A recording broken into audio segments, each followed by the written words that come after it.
Hi! Welcome to Richard Kabili YouTube channel, and for today's tutorial, I will be teaching you on how to add apply to apps of scene descriptions in voiceover on iPhone X. But first, kindly subscribe to this channel and don't forget to hit the subscribe button and the bell to notify you for the new updates. And let's start! Using your iPhone X, from your home screen first, go to Settings. Then in the settings, scroll down and find the accessibility, then tap. Then in the accessibility, go to vision section and then tap the voiceover. Then after that, in the voiceover, scroll down again and then tap the verbosity.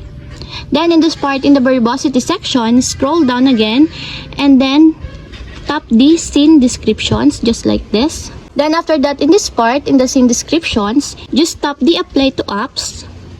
Then in this part, if you want to add the apps that you want to apply to, just tap the applications that you want to add until there's a check mark on the side, just like this. You can add as many as you can by putting a check mark on the side. And if you're done, just tap back. And it's now added.